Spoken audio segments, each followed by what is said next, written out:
Hi students, இன்னைக்கு class 12 business max chapter 10 operation research அந்த chapterல exercise 10.2ல நம்ம பார்க்க போகிற டாபிக் வந்து assignment problem. அதில் 7th question பார்க்க போகிறோம். very important exercise 5 மார்க்கில் கேட்பான். Find the optimal solution for the assignment problem with the following cost matrix. Salesman area PQRS 1 2 3 4 கொடுத்துருக்காங்க. ஸோ அதோட கொஷின்ஸ் என்ன அப்படின்னு பார்த்துக்கலாம். கீழே கொடுக்கப்பட்டுள்ள போக்குவரத்து கணக்கின் செலவு அணிக்கான உகந்த நிலை காண்க. விற்பனையாளர் இடம் PQRS 1 2 3 4 அப்படின்னு சொல்லி கொடுத்துருக்காங்க. சரிங்களா? ஸோ அதோட கொஷின்ஸில் நம்ம வந்து ஈக்குவல் ரோஸ் அண்ட் காலம்ஸ் இருக்கான்னு பார்க்கணும். அப்படி இருந்தால் தான் வந்து அது பேலன்ஸ்டு அசைன்மெண்ட் ப்ராப்ளம் சமச்சீரான ஒதுக்கீடு கணக்கு. இதில் 4 நிறை 4 நிரல் இருக்குது. 4 rows 4 columns இருக்குது. So the given problem is balanced assignment problem. கொடுக்கப்பட்ட கணக்கானது சமச்சீர் ஒதுக்கீடு கணக்காகும். ஸோ நம்ம ஸ்டெப் 1க்கு டேரெக்டாக போயிடலாம். ரோ வைஸ் மினிமம் நிரலில் உள்ள மீச்சிறு மதிப்பு. ஃபஸ்ட்டு ரோவில் எது லீஸ்ட்டுன்னு பார்த்தீங்கன்னா 8. ஸோ 8ஆல் அந்த ரோ ஃபுல்லாக சப்ராக்ட் பண்ணணும். செகண்ட் ரோவில் லீஸ்ட் என்னென்னு பார்த்தீங்கன்னா 6. ஸோ அந்த ரோ ஃபுல்லாக 6ஆல் நம்ம சப்ராக்ட் பண்ணணும், மைனஸ் பண்ணணும். தேர்ட் ரோவில் நமக்கு வந்து 12, ஃபோர்த் ரோவில் நமக்கு 10. ஓகேவா?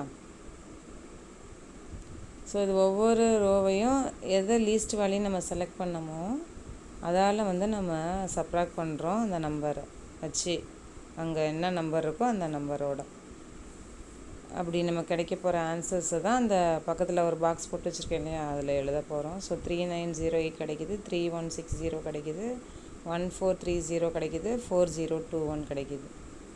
இது வந்து ரோ வைஸில் நமக்கு கிடச்சிருக்கக்கூடிய ஆன்சர். அதுலேருந்து நம்ம ஸ்டெப் 2 போகிறோம். காலம் வைஸ் மினிமம் நிரலில் உள்ள மீச்சிறு மதிப்பு.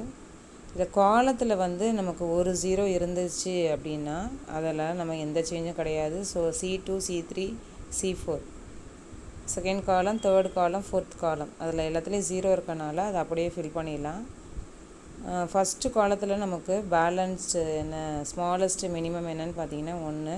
ஸோ 3 - 1 வந்து 2, 3 - 1 வந்து 2, 1 - 1 வந்து 0, 4 - 1 வந்து 3. அது மட்டும் தான் சேஞ்ச் ஆகுது. ஸோ அதோட ஆன்சரை வந்து பக்கத்து பாக்ஸில் அப்படியே ஃபில் பண்ணியாச்சு. ஸோ 2908, 2160, 0430, 3021.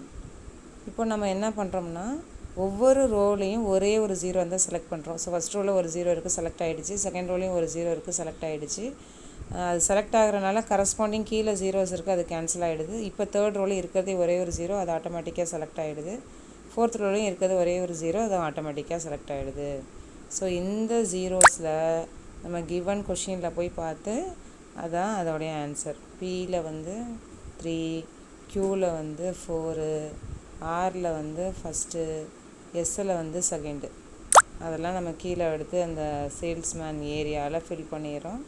கரஸ்பாண்டிங் கொஷின்ஸில் என்ன ஆன்சர் இருக்கோ அதுதான் இதோடைய டோட்டல் ஆன்சர். ஓகேவா? ஸோ பியில் 3, க்யூவில் வந்து 4, ஆரில் வந்து 1, பியில் வந்து 3 வந்து இந்த ரவுண்டப் பண்ணி காமிக்கிறேன் பாருங்கள். ஸோ இந்த ஆன்சர்ஸ்லாம் நம்ம ஆட் பண்ண போகிறோம், அவ்வளோதான். ஸோ 8, 6, 13, 10. ஸோ எல்லாத்தையும் ஆட் பண்ணும்பொழுது நமக்கு டோட்டல் ஆப்டிமம் காஸ்ட் உகந்த தீர்வு கிடைக்கிது. ஓகேவா? ஸோ ₹37. ஓகேவா?